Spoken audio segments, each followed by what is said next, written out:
Hello, everyone. Welcome to our webinar. Today, we're going to be talking about getting it right, navigating business expansion successfully in the UK. So I'm your host, Anke Corbin. I'm the co-founder and CEO of Globig and Collaborate Global. Collaborate Global is a SaaS platform that just makes it easy to manage ongoing data privacy compliance, international business, and HR data collaboration. And then Globig.co is a global services marketplace and consulting services firm. Our guest today is Raghu Bhargava. He is the co-founder and CEO of Global Upside. It's a conglomerate of 4 brands with operations in 150 plus countries. And under Raghu's guidance, Global Upside Corporation has pioneered services and technologies that solve really complex HR, payroll, and accounting challenges globally. He's an award-winning entrepreneur. Raghu's business acumen is equaled by his creativity and a firm belief in the power of the possible.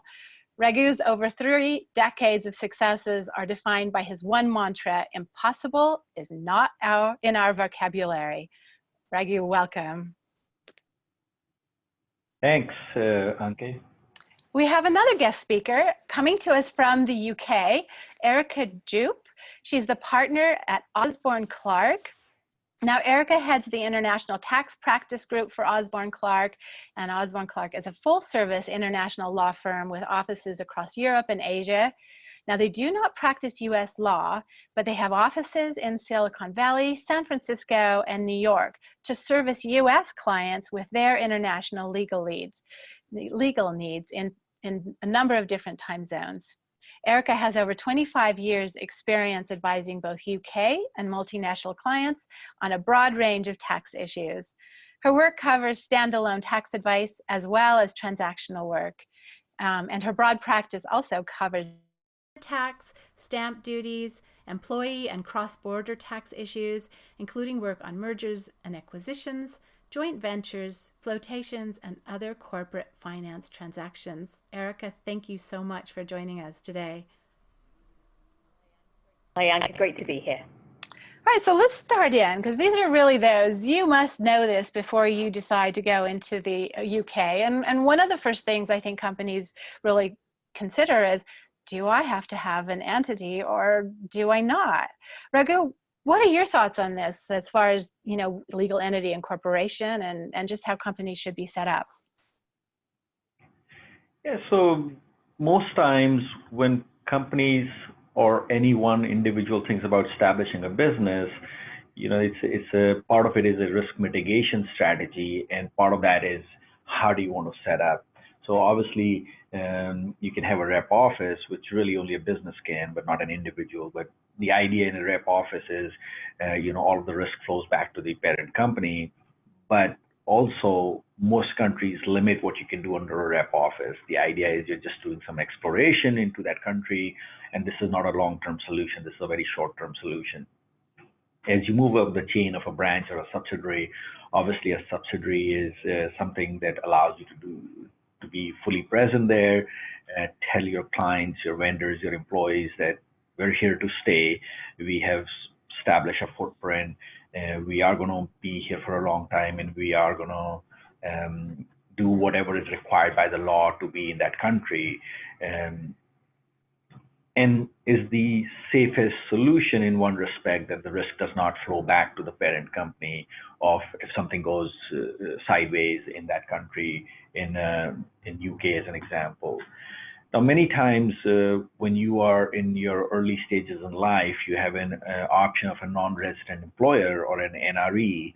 What that allows you to do is establish yourself, register for payroll taxes and benefits so that you can provide the right coverage to your employees, but not have a full footprint.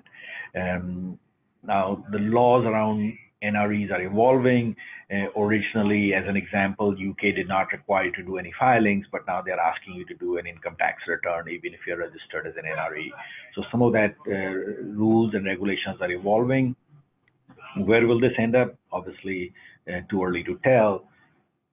And as you establish a subsidiary, you also have to worry about things like resident directors and matriculation.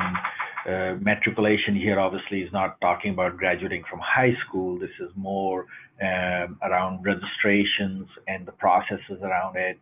In many countries, it is a pretty extensive process, can take up to 90 days to register. But in the UK, it's actually a fairly simple process. So once your subsidiary is incorporated, you do have to apply and get registered for various taxes and benefits and stuff, but can be done extremely fast. And resident directors, though not a requirement in UK, becomes mandatory, so to speak, as you start to think about opening a bank account or applying for becoming a sponsoring organizations for visas and things. And so we recommend our clients to have a resident director, even though legally it is not a requirement. Interesting. So that gives companies some options. Now, one of the things I think that pushes people into one or multiple different directions is when they think about hiring in the UK, and we know that companies can go in a number of different directions, and so employment law kind of dictates sometimes, what the right entity is, if you will. What are your thoughts on that, Raghu? Yeah, the employment law and some of your setup are tied into each other because, like an NRE, obviously, if you have any issues, liability issues with your employees, that will flow up to the parent company. In a subsidiary situation, that would be contained at the local level. And sorry to make this about risk, but that's the most obvious connection between employment law and the entity type. But employment law obviously applies because you have to worry about how are you hiring these people. So the traditional employee versus contractor debate, and should you hire somebody as a contractor or as an employee, in the startup phase, or when you're hiring a new person, that has very little consequences because it's also the honeymoon period, so everything is great. Why don't you come on in as a contractor? No big deal. But as time passes and as the employee slash contractor is denied benefits, or isn't paying his taxes, or the company isn't doing the right things, that can become an issue.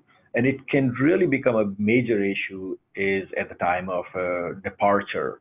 So if you end up having to terminate an employee for, say, non-performance, he will go and file for certain claims with the local government, because the rules for terminating a contractor versus an employee are very different. He sees himself, she sees herself as an employee, and you're thinking a contractor, and all of a sudden you're in the court trying to debate that. And the courts will side typically with the employee, because they are everywhere. They are more employee friendly than employer friendly. So how do you get out of some of that? Obviously, you can make them an employee, but if you don't have the right setup, you can't really hire anybody. So then you have the option of setting up, working with a professional employer organization, or also known outside the country as employer of record, to hire that person on your behalf. They take care of all the payroll issues. They take care of all the benefits, statutory benefits, supplemental benefits, and that allows you to have the proper systems, processes in place. Now, as you grow, you do want to go back to that, or the subsidiary model, and create that so that you have full control over your employees. There's no other party involved, and you're not paying a hefty price to keep somebody who's working for you full time on somebody else's payroll. Does using a professional employer organization also give companies the flexibility of maybe not having to create an entity as quickly? Is that one of the benefits of using that kind of as a short-term option? Well, depending a little bit on your headcount, and the employer of record solution can be a long-term solution if you have one or two people in some country. But if your headcount is growing, yes, it's a quick and easy way to put somebody on payroll without having to establish your own infrastructure, because it's not just establishing a subsidiary, you need to have payroll processes, you need to have your benefits in place, you need to, in UK, for example, pension is a mandatory requirement, you need to register for this and things. And some of this can take time. So while you are setting it up, while you are executing to your structure, your final answer, you can obviously put somebody on the PEO and get that going. That makes sense. One of the areas that you had just touched on were just some of those benefits, and they're obviously really, really different in the UK as compared to into the United States. And I think a lot of US companies are just not aware of how different those are, right? Can you share a little bit about, what they should expect and how to, just to be prepared for those really significant differences? So if you think for a moment about the US, till the Affordable Care Act came into place, there was no requirement to provide any benefits to any employee. You could have somebody join you, work for you without any vacation, without any 401k, without any health benefits. There's no legal requirement. This is exactly the opposite of most countries outside of the US, where, like I mentioned, in UK, pension is a requirement for all employers, even if you have only one employee. There's a lot of statutory benefits because a lot of those countries are structured as social countries. So there's a lot of statutory benefits. By law, you have to provide that, otherwise you're violating the local laws. And honestly, when you think about more from a business perspective versus looking at the law, who would come work for you for no vacation, no 401k, no health benefits, whether required by law or not? Because all your competitors, every other employer is offering that. So then employers have to have those things in place, and how do you get that going? So that's really the challenge you face, and it's very, very different in outside of the U.S. And even the relationship of hiring a contractor in UK, it's a little bit more prevalent just because it's a much more developed economy, much more developed country, versus many other countries. Even though they are developed countries, the concept of contractor doesn't exist as frequently because people actually still want to be employees versus a contractor. Absolutely. And if that's what you're competing against, and with the big, competition around talent around the world, it's just something to keep in mind that you're just not going to get the quality of talent that you want, if you even get anyone interested, if you're not competitive or maybe even a little bit better than that. Absolutely. So when they have their employees set up, what are some of the challenges around payroll and managing that, and just kind of really looking at what a company needs to prepare for if they are considering going and doing this themselves? Yeah, so one of the very, very big differences, in fact, in my mind, the biggest difference between US and outside of the US is this employment at will concept that exists in the US. So, I work at will at Global Upside. If I want to quit, nobody can stop me. If the company wants to let me go, nobody can stop them. Outside the US, even though you cannot force people to work or force an employer to keep you on payroll, employment is a matter of contract, which means two parties sat down, agreed to basic T's and C's, which all are very customary typically, but you're signing a contract and you can't just walk away. You can't just come to work one day and say, hey, I quit, or you're fired, so to speak. You have to have processes around that. And this is a huge difference between the US and outside of the US. And as you work longer and longer at a company, your notice periods, your severance requirements, your all of those things become longer and longer.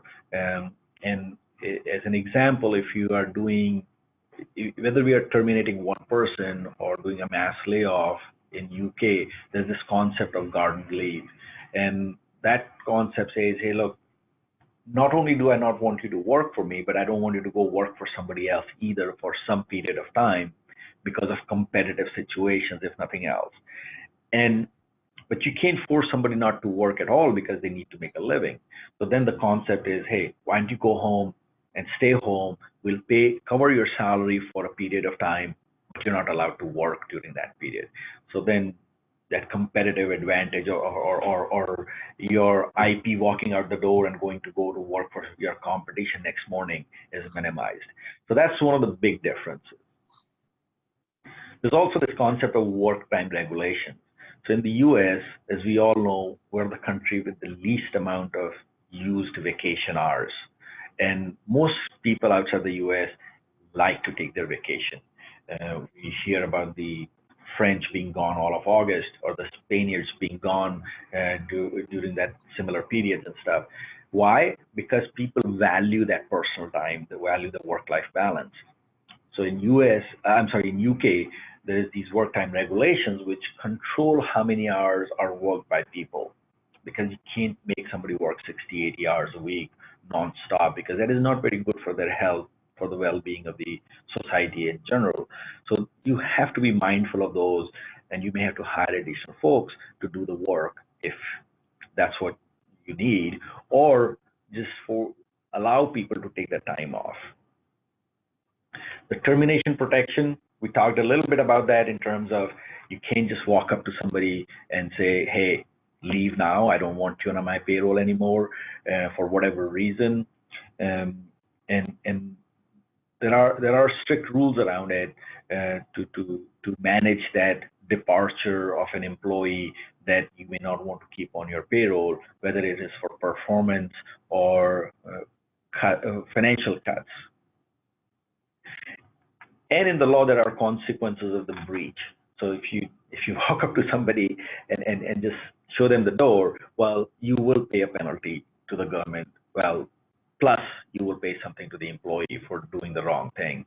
So there are consequences on both sides of doing the wrong thing. And these are, again, like I mentioned, these are all a matter of contract versus just a matter of at will.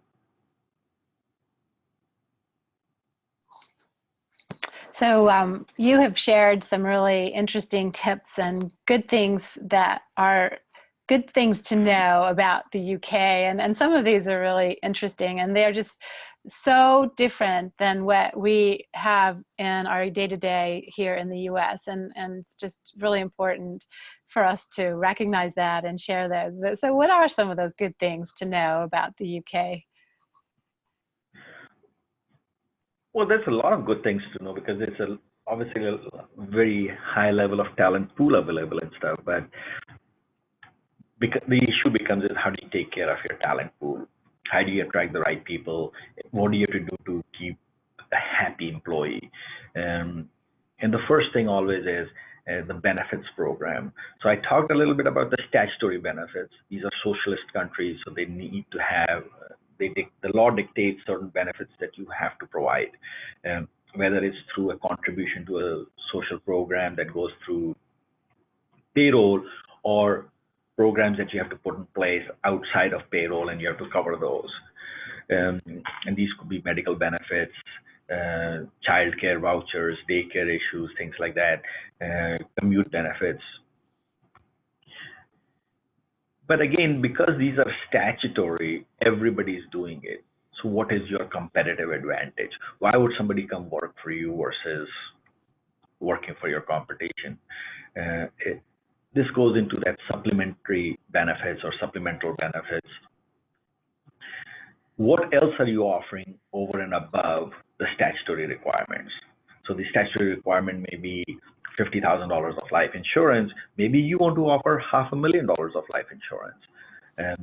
And that might be a deciding factor for somebody maybe who's a little later in his life because of just life cycle. For others, maybe a better child care program because they are younger and they have little kids. And these are things that you need to evaluate, and not just what everybody else in the geography is doing, but also what your competition is doing to attract the right talent. Because if you have a direct competitor located in the same town, then you are competing for the same talent. And then what's customary?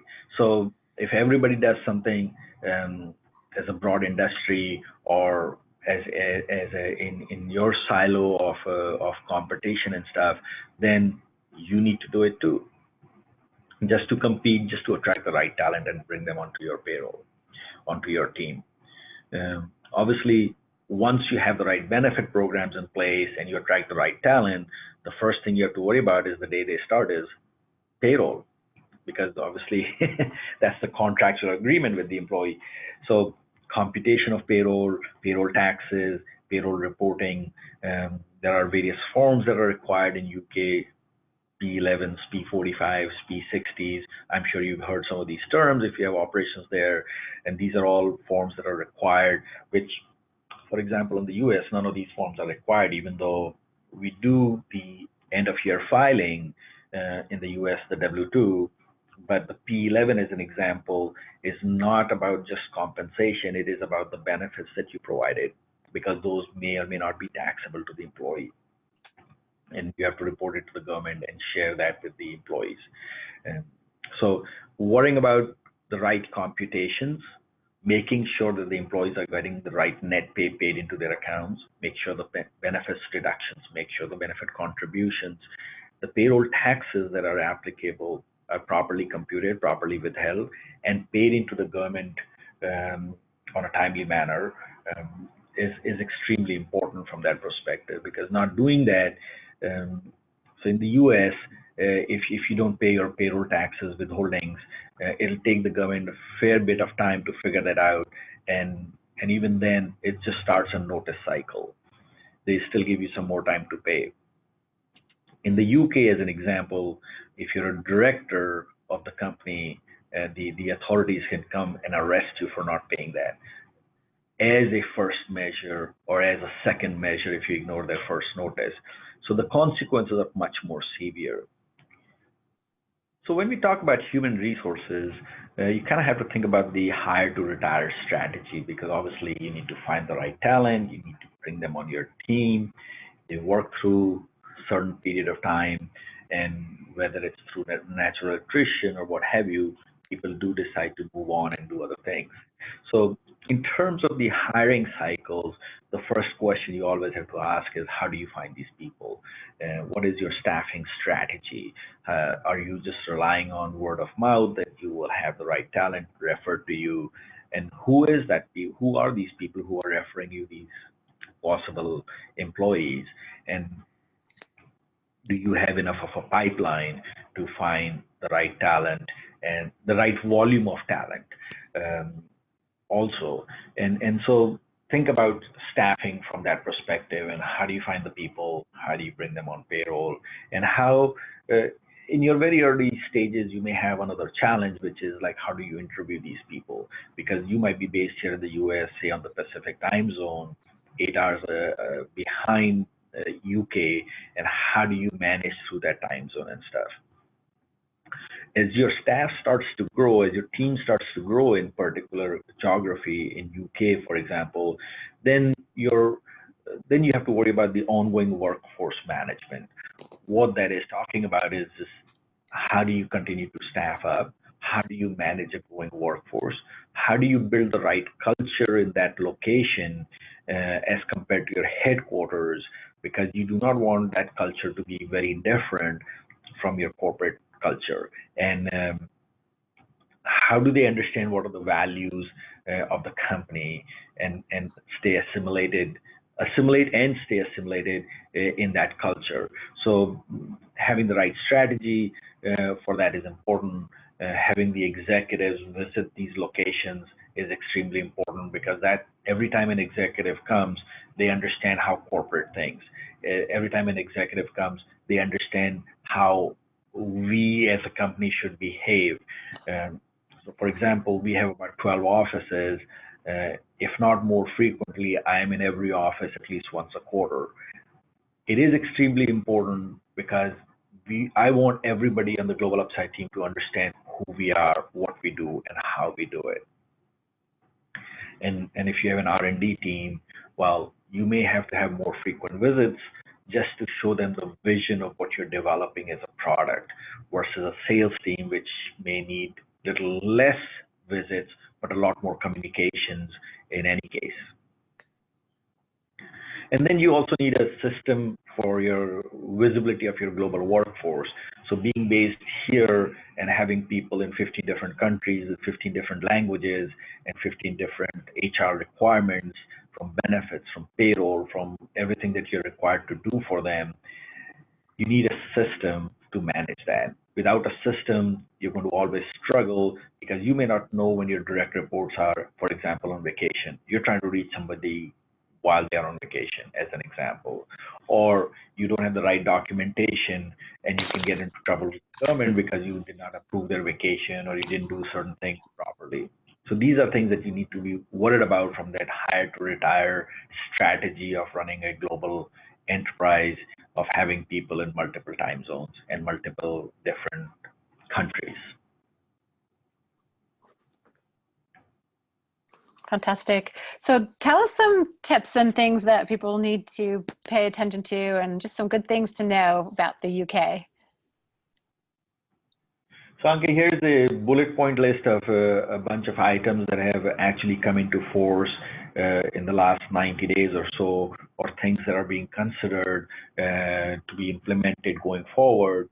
And again, a lot of this has to do with the work-life balance issues, with the value of the employees, the team issue, with minimum wage issues, which we're facing, which we're seeing everywhere in the world, and things like that. And obviously, the first one talks about the Brexit, and I know Erica is going to talk a little bit more about that, but just what happens, because there's, I believe the latest figure I heard is there's about over 2 million people that are not British nationals living and working in UK that are EU nationals, and what happens to these people. So there's this term called settled status, but these are just things that you need to worry about as Brexit happens, or as time passes, increases in minimum wages and things like that. So these are things that are important to know. If anybody has a question on this, we can obviously answer that in more detail. Fantastic. All right, we're going to change gears a little bit. So not only do we need to understand entity creation and what your business status is, as well as the hiring components, but a really important part of going into really any new market, and certainly the UK, are thinking about accounting and taxes, because as we've learned with some of the other things, everything is very, very different than what we're familiar with. And Erica, I would love for you to share with us, how taxes are approached and just kind of all the different pieces that companies need to be aware of. Yeah, sure, Anka. So we get involved with our clients really looking, when they've decided to expand overseas, what tax issues are they going to hit in the UK? And I'm going to keep the sort of comments here at a pretty high level. As you can imagine, international tax is a complicated area. So I'm going to really sort of give you the view from 10,000 feet of, I think, the really key issues that companies need to focus on. So first question when you're expanding overseas is, what do I need to do in order to comply with local tax issues? And first question is really, have I set up a taxable presence overseas? Am I going to have to pay taxes in that jurisdiction? And if I have, what sort of taxes will I have to pay? And the first slide here talks about transfer pricing. And these are a set of rules that say, if I have established a taxable presence, in this case in the UK, how do I work out what taxes I pay there? And that depends on a set of rules called transfer pricing rules. And those basically mean that any transactions between a local entity, a branch, a subsidiary, and the parent company, the rest of the group, have to be priced on an arm's length basis. And that arm's length basis of profit is then used to determine the taxes that are payable. One of the first questions we very often get asked if we've got a US headquartered group looking to set up in the UK is, well, okay, I'm going to set up a UK subsidiary. Can I determine the profits of that subsidiary on a cost plus basis? And that's very simple. It's a very practical solution. And the answer to that is that very often you will be able to use a cost plus arrangement, but not always. And I think the key things to look at here are, so if you have an SME, a small or medium-sized group, you can use a pretty light touch in terms of UK tax compliance. If you are above that threshold, you really need to look at what's being done in jurisdiction to work out whether a cost plus basis is going to be acceptable. And really cost plus for large groups is looking at where the activities are limited to low risk intra-group services. If you have contracting, if you have more profit generating services being carried out locally, a cost plus basis may not be appropriate. I've mentioned on the slide diverted profits tax because this is a development that was introduced in the UK in 2015, and this sits outside our UK tax treaty network, and it's an additional corporate income tax at a rate of 6% that is payable where groups are diverting profits out of the UK, and that can apply where you have managed to avoid a taxable presence in the UK, so you haven't hit what's called the permanent establishment threshold, or where you have created low substance entities in a tax haven. And in those circumstances, the UK authorities can look at the overall global picture and work out what they think is the right level of tax to be paid in the UK based on the activities carried on in the UK and what activities you're carrying on with your customers. So again, that can be a significant burden for companies. There are some safe harbours for small and medium-sized enterprises or enterprises that have low levels of customers in the UK, but those are, again, that's a significant issue that needs to be looked at. The other point that I would make is that whatever your structure in the UK, whether you're using a cost plus basis or you've needed to move on to something more significant, you do need to put in place an intercompany agreement, and that needs to reflect what's actually happening in the UK.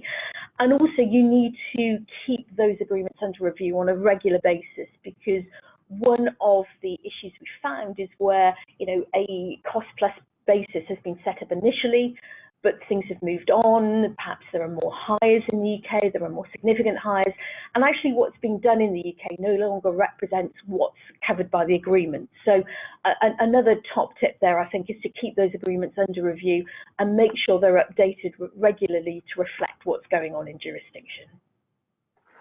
That's wonderful advice. So there's definitely issues to consider, and walk us through some of those when companies are trying to decide, you know, how they're going to approach their business in the UK. Yeah, so our tax issues really split into two. We have direct taxes, so those are our corporate income taxes or corporation tax in the UK, and also diverted profits tax, as I've just mentioned. The UK rate of corporation tax is relatively low. It's 19%, which is a pretty low rate internationally.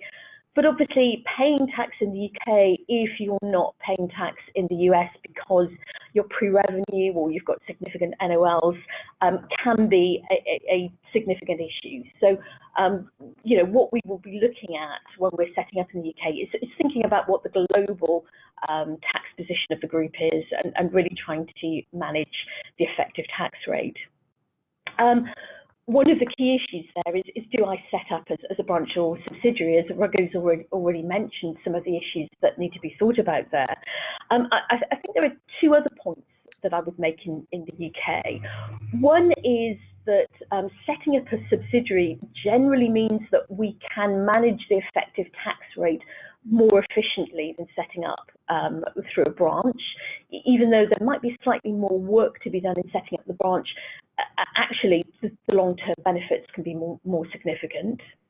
The other issue, which I think can come as a surprise to US clients, is that we have to publish our accounts.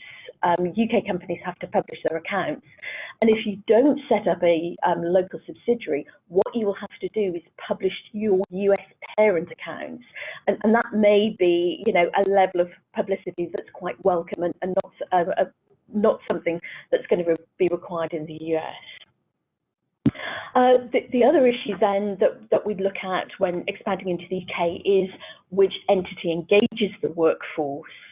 And I think on the whole, what we find is that local hires are more efficient, particularly as Raghu's already talked about, you know, that the desire for local employees to contract with a local entity, because that can give them extra benefits and an extra level of comfort. But also, if you have employees being engaged by the US parent company, what you may be creating is some local risk of setting up a taxable presence for the US parent entity, which then can mean that parent entity is subject to tax in the UK, which is on the whole something that we try and avoid. So, you know, again, there can be good reasons from a tax perspective for looking for at local hires as well. And the second significant area that we need to consider in the UK are indirect taxes. And in particular here, I'm thinking about value-added tax. Now, value-added tax rules are pretty complex and really depend on the place of supply. And that's quite a technical term of art, but generally means where is the taxable transaction treated as happening for VAT purposes. We have different rules depending on whether what is being supplied is a good or a service. And generally for supplies of goods, the place of supply is where the goods are located when the sale, the transfer takes place. And then for services, the place of supply is generally where the supplier is based. So if you have a US company, the place of supply would generally be where the supplier, the US supplier is based. But there are some particular rules, as I've mentioned on the slide, for digitized products.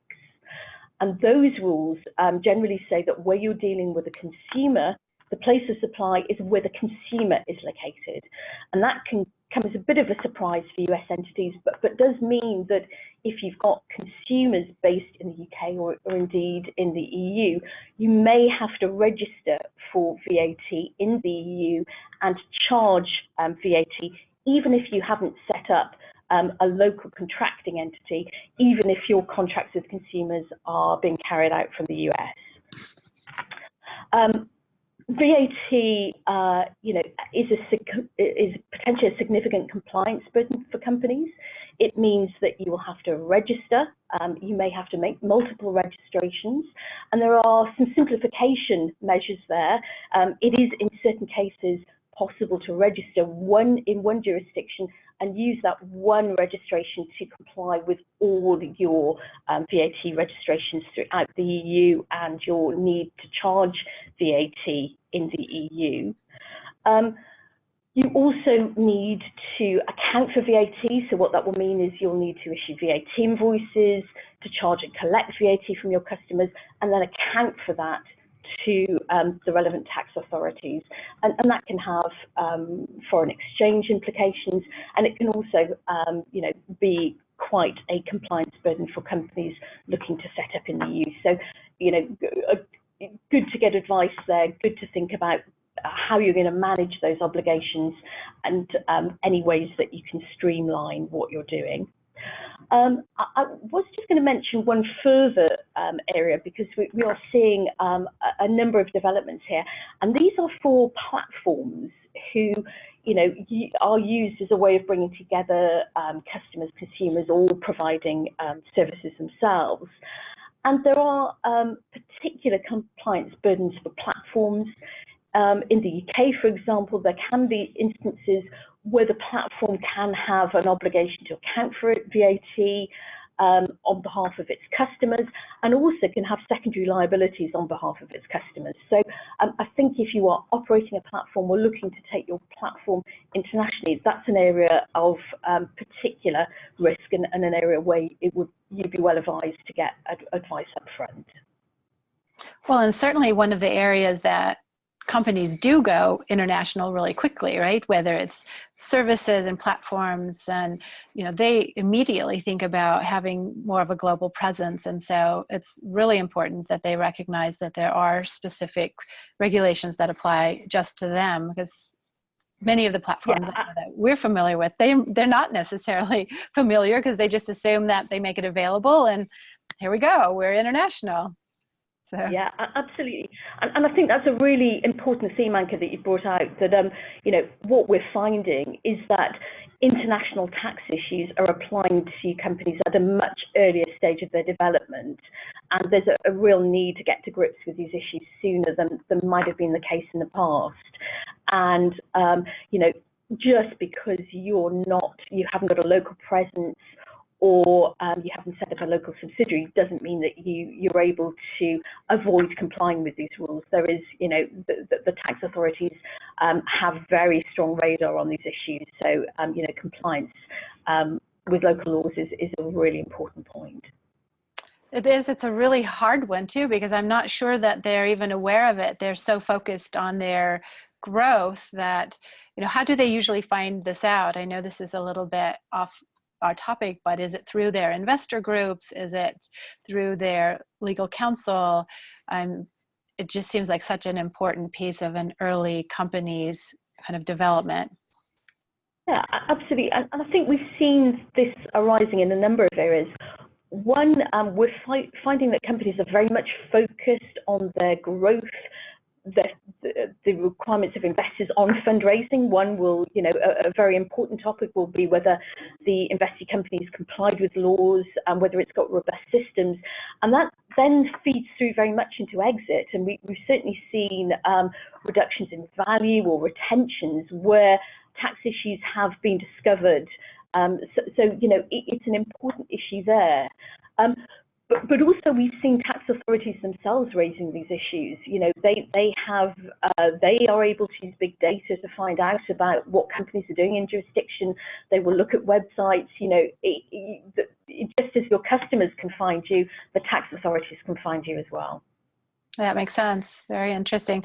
So we realize that there are challenges for platforms and digitized products, but then physical goods have an entirely different set of challenges, including that of imports and exports. And Eric, I know that you have some thoughts on, just helping companies be prepared for kind of additional requirements around that as well. Yeah, and this slide is focused very much on what happens if we have a so-called no-deal Brexit. So this is a deal where we don't, the UK leaves the EU, but we don't have a transitional set of arrangements in place. And there are a couple, I think, of measures that the companies can look at, even though quite what is going to happen is not set in stone yet. The first is that in order to be able to export or import goods to and from the UK, you need what's known as an EORI number, which is an economic operator registration and identification number. And that can take a couple of weeks to come through. So I think if you are importing or exporting goods from the UK, that's a pretty simple measure that you can take just in case we do end up with a no-deal Brexit. One other measure that we're seeing a number of companies looking at is trying to streamline their sales channels. So very often companies would have used a single EU hub to bring goods in or out of the EU. And that may mean that goods are going into the UK and then into the EU, or conversely into the EU and then into the UK. And we're seeing companies just trying to streamline those arrangements. So if goods are going to come into the UK and stay in the UK, it may be better to import them directly into the UK and similarly for the EU. And changing your sales channels, changing your distribution networks can take a while to achieve. So again, that's something that perhaps companies can be looking at. and trying to put in place at the moment. The UK has tried to sweeten the pill a bit for companies who are importing goods into the UK. And one issue is postponed accounting, which means that rather than having to pay your VAT and import duties at the time that it's coming into the UK, you will be able to do that in your VAT return, which will give you or can give you a significant cash flow benefit. For your VAT registrations, if you've used one of the simplification measures I mentioned called the one-stop shop or MOS, if you have registered for that in the UK, you may need to have a separate EU registration in order to make sure that you're compliant. And one final area that I've mentioned is profit repatriations. Generally in the EU at the moment, you can move interest and dividends between group companies without having any withholding taxes. That may not be the case after a no-deal Brexit. I think in particular Germany is a country where there may be a withholding tax. And if you do have subsidiaries paying profits back to the UK, that may be one that you need to look at and do some pre-planning. Fantastic advice. So I'm going to jump to another topic, one that's a favorite of everyone, certainly in bars all across the world, and that's the big B, or Brexit. And there are going to be some questions I have for both of you, since I think you'll both have very different takes on this, and your clients might also be thinking about this in some different ways. So let's talk a little bit about Brexit. Raghu, what are you hearing from your companies? What's the latest? It's been a long process, and certainly we've had lots of ups and downs. I imagine we all have. So where are we at today? I think I draw a parallel between Brexit and some of the things that the US is doing as it relates to China and the duties and stuff, customs duties, because every time we announce that we're going to lay more duties on Chinese imports, it sends the uncertainty message into the market. Stocks drop and stuff because people don't like that level of uncertainty. Well, Brexit is no different because we know it's been coming. We've known that for a few years. We now are in that situation of it didn't happen the first time around. We have an extension. It's all uncertainty is all it is, that we don't know what the final outcome is. And that uncertainty just leads into fear of what can happen, how will it impact my business. And when you read the paper, and London used to be the capital of financial markets, it is actually diluting that significantly because people are very worried about this, and so some of the big financial institutions are moving their headquarters into the other locations because they want to mitigate the risk. They just want certainty so that whatever trading they're doing, whatever business they're doing, they don't have to worry about what happens tomorrow. No deal Brexit, or with a deal, what does it do to my business? And the EU bloc will obviously remain a much larger bloc than just the standalone UK once the split happens. So that's the biggest thing we're seeing. People are putting things on hold. They are thinking of going slow on their expansion growth plans in the UK and evaluating, should I go to some other location to establish my European headquarters, European operations, European R&D centers, and things like that. So that's just the lack of clarity, and that's what's driving a lot of this. And obviously, immigration has other consequences, because if you don't know what happens to me on day 2, then creates the other uncertainty. Do I want to go to UK on a visa or not visa, or however, depending on which country you're coming from and stuff, and how does that all play into it? And that's what we're seeing and hearing here in the US. But Erica, I'm sure you have a different perspective on it, being from London and seeing the other side of it. And Raghu, I completely sort of agree with that sentiment that it's really the uncertainty which is a problem for business at the moment. There are a couple of I think simple sort of measures companies can take, as we referred to earlier, but there's still a very strong domestic market in the UK. Holding company structures, I think, which aren't really dependent on EU rules, are also still work well, are very strong. I think where we have seen companies moving out of the UK is really where they rely on EU regulatory measures for their business, and particularly the banking, financial sector, and funds practice as well. So, the position is mixed, but I think we're all hoping that the uncertainty will end soon. That's what we're all hoping, right?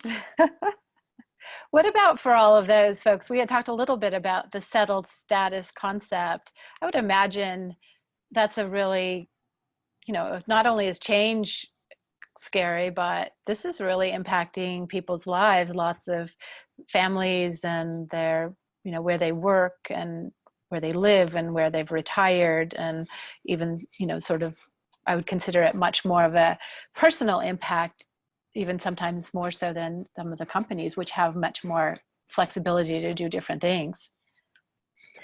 Yeah, that's absolutely right. And I think one positive there is this proposal on settled status, that individuals who are living in the UK prior to Brexit, whenever that occurs, will be able to apply for settled status, and that means that they continue to work in the UK. And I think that's been a very welcome development. One other area that's going to change is that our social security contribution rules are harmonised throughout the EU, and depending on exactly what rules are brought into force at the time of Brexit, you may just need to consider for those individuals whether they are paying their social security contributions in the UK or in another EU country. So that's something that employers do need to will need to pay attention to when the rules are settled.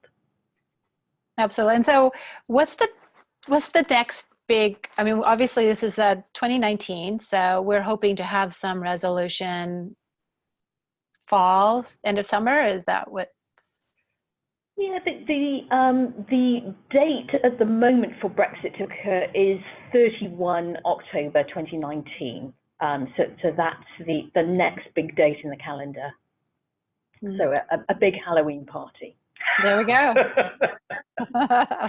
We'll be monitoring that very closely. I would love to open up for some Q&A, because this webinar is being cast in a number of time zones. We did ask for some initial questions from some of our registrants, and then we also want to invite any of our listeners to ask additional questions that we'll make sure to follow up. So go ahead and then send any questions to hello@globig.co, and then we'll allocate those to our guest speakers to make sure that you do get answers to them. But some of the questions that we have so far, and I'll invite both of you to answer a few of these. How will Brexit impact foreign entities? Raghu, do you want to take that one on? Yeah, sure, Anke. So I think we discussed a little bit about the nature of the business that you're doing in UK and the nature of your global structure. So that combination of the two will matter as to how much or how little Brexit may impact you. Obviously, there is going to be some legislation that will impact a lot of companies because of the cross-border flow of goods and services, things like that. But if you are in the financial services, it may impact you a lot more than if you are just in the business of manufacturing. And if you are importing your raw materials, that may have a different impact than if you're just manufacturing based on local resources and exporting to foreign countries. In particular, that may have a bigger impact between EU and the UK versus between UK and US, because UK and US, the rules are still order of magnitude the same. Now, there is obviously discussions that post-Brexit, UK will need to negotiate their treaties with various countries. I am sure UK is very interested in finalizing those fast. I'm sure the other countries are interested in finalizing those fast, because lack of, again, clarity will impact the business in the short term for sure. Absolutely. Another question that was asked is, so in light of Brexit, are you finding that companies are avoiding or moving out of the UK? And if so, where are they relocating to? Erica, would you like to share your thoughts? Because we addressed it a little bit, but what are you seeing from the UK's perspective? Yeah. And I think, as I mentioned, we're not necessarily seeing companies moving completely outside of the UK. We're seeing some of their operations moving to the continent, particularly in the banking and fund sector. Funds, Luxembourg is a particular destination. For other, the banking sector, we're seeing Ireland, the Netherlands, Germany, and France. I think depending on where the accommodation is available, where employees are prepared to relocate to. I think what we are seeing is that companies are thinking about setting up parallel structures where they may want to recruit EU-based staff, or also, as I mentioned, looking at their sales channels and possibly trying to re-engineer those in order to streamline them post-Brexit. So it's a pretty mixed and fluid picture at the moment. Thank you. Raghu, if the question for you, will EU citizens currently working in the UK need to have work permits? Or hang on, so let me make sure I'm getting this question correctly. So will EU citizens currently working in the UK branches need work permits after Brexit? What are you finding for that? Yeah, so if you were a foreign national working in UK, you always needed a work permit, whether you're working for a branch or a subsidiary. But if you were an EU national working in UK, you could just cross the border and work. You did not need a permit for that. You did not need a work visa for that. However, if you continue to be a UK national, an EU national going into UK or living in UK currently and working there, then you have the settled status concept, which allows you to apply and stay there and continue your job, almost like before, other than this one step of applying for that permit. Obviously, if you are a foreign national from outside of the outside of the EU, then the rules aren't really changing, because you still need to apply and get that work permit to come in and work in the UK. Thank you. We have a couple of VAT questions. I'm going to try to put some of those together. And, Erica, from one of the biggest questions is often around VAT and kind of the differences between VAT into the UK and VAT into the EU, especially in light of Brexit. How do you expect VAT to be changing, and what do people need to prepare for as far as that goes? Yeah, okay. So I suppose the first point to mention is that we are not expecting, even if there is a no-deal Brexit, that we will cease to have VAT in the UK. It will still be applicable. And indeed, the UK will just adopt the existing EU rules into domestic law. So those will continue to apply to the UK as they do now. The interesting area is how cross-border transactions will apply. And one measure that I've already mentioned is that at the moment, if you import goods into the UK, you have to pay VAT at the time of import. In order to soften the blow of Brexit, what the government has announced is that you will be paying your VAT on your VAT return, which can be on a monthly basis if you're a big taxpayer, or on a quarterly basis for most taxpayers. So as you can imagine, that's going to have quite a big cash flow benefit for companies who are importing goods into the UK. There will also be additional requirements for supplies of goods, but I think for supplies of services, we're broadly expecting rules to remain pretty similar.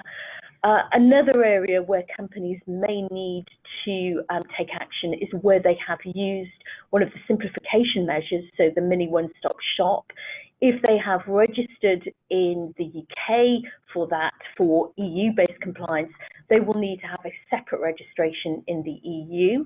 And we're seeing a number of companies looking to do that in Ireland, because you're able to file in English.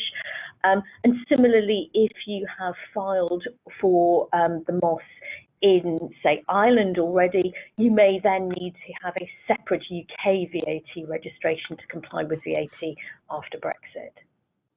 That's very the helpful. one thing I'd like to add is, sorry, Anke. Well, the one thing I'd like to add on VAT is it's very different than our sales tax system in the US, and it is much more complicated than we can walk you through on a call like this, on a webinar like this.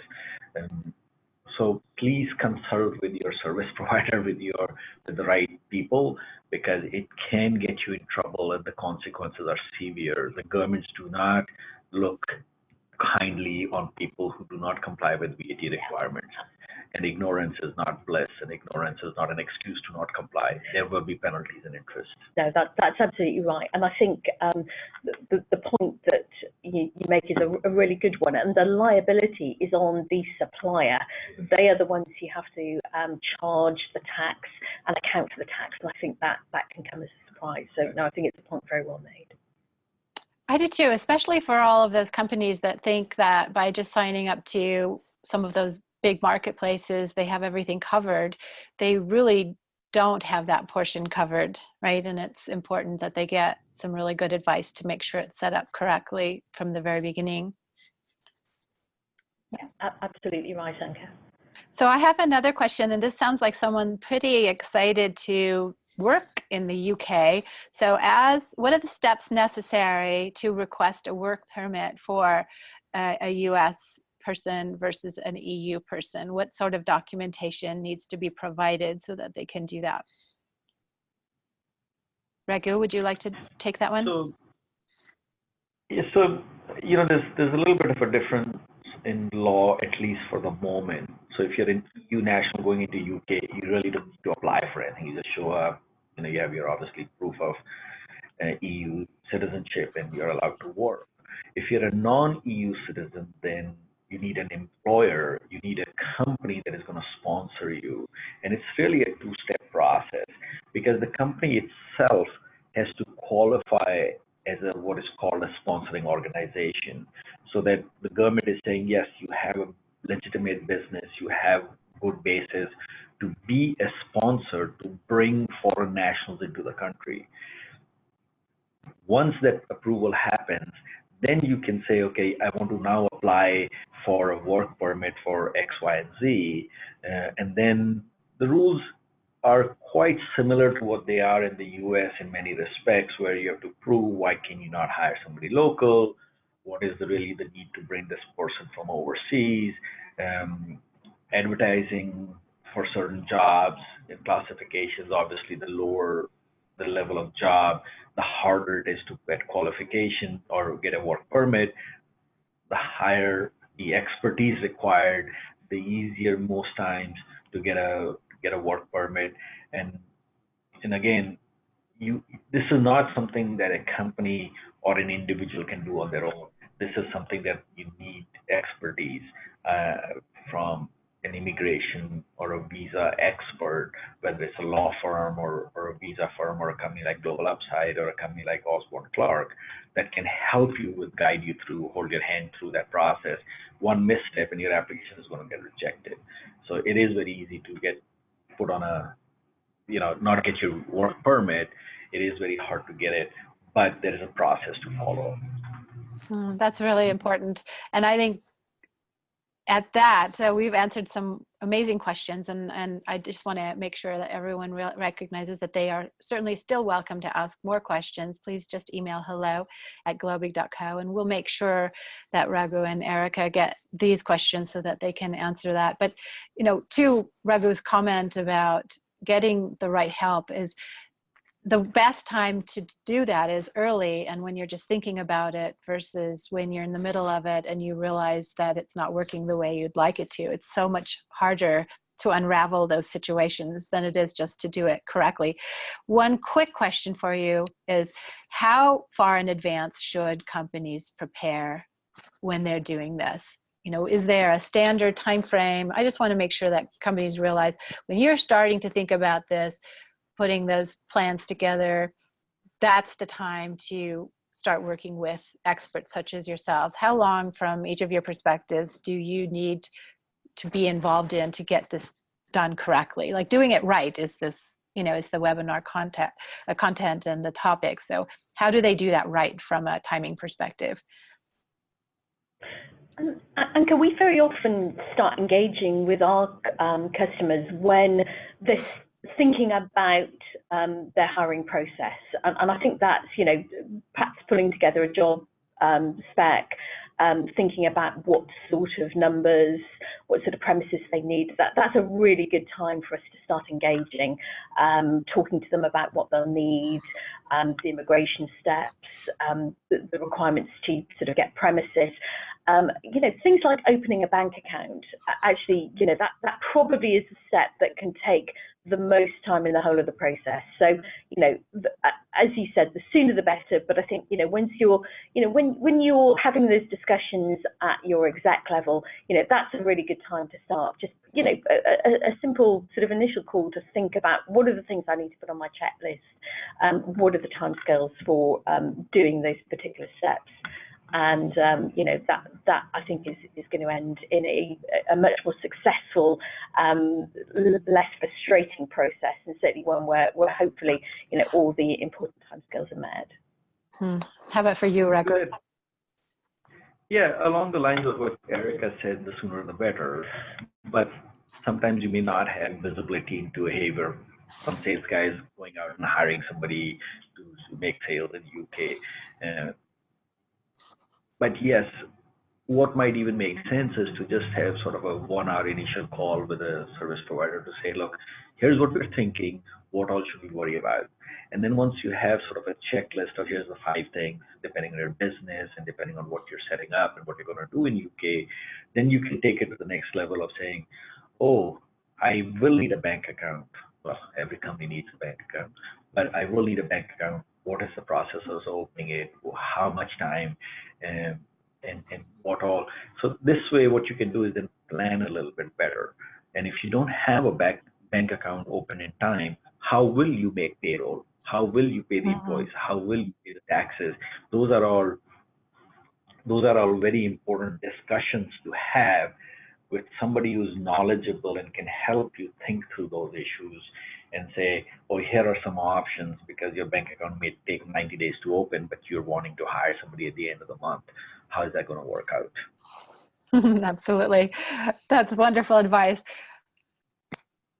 I want to thank you both for joining us today on this, you know, just getting it right, navigating business expansion successful in the UK. It makes a big difference if you just bring in folks like Raghu and Erica in early. And I want to just encourage our listeners to take advantage of the opportunity to contact them, because they're both willing to jump on a call and help you walk through, just even at the ideation and the concept phase. So please make sure that you do that. Again, thank you all for joining us today. And we hope this information was really valuable. And please do reach out whether you have questions or would just like to learn more. Thanks, everyone. Thanks, guys. Thanks, Anka.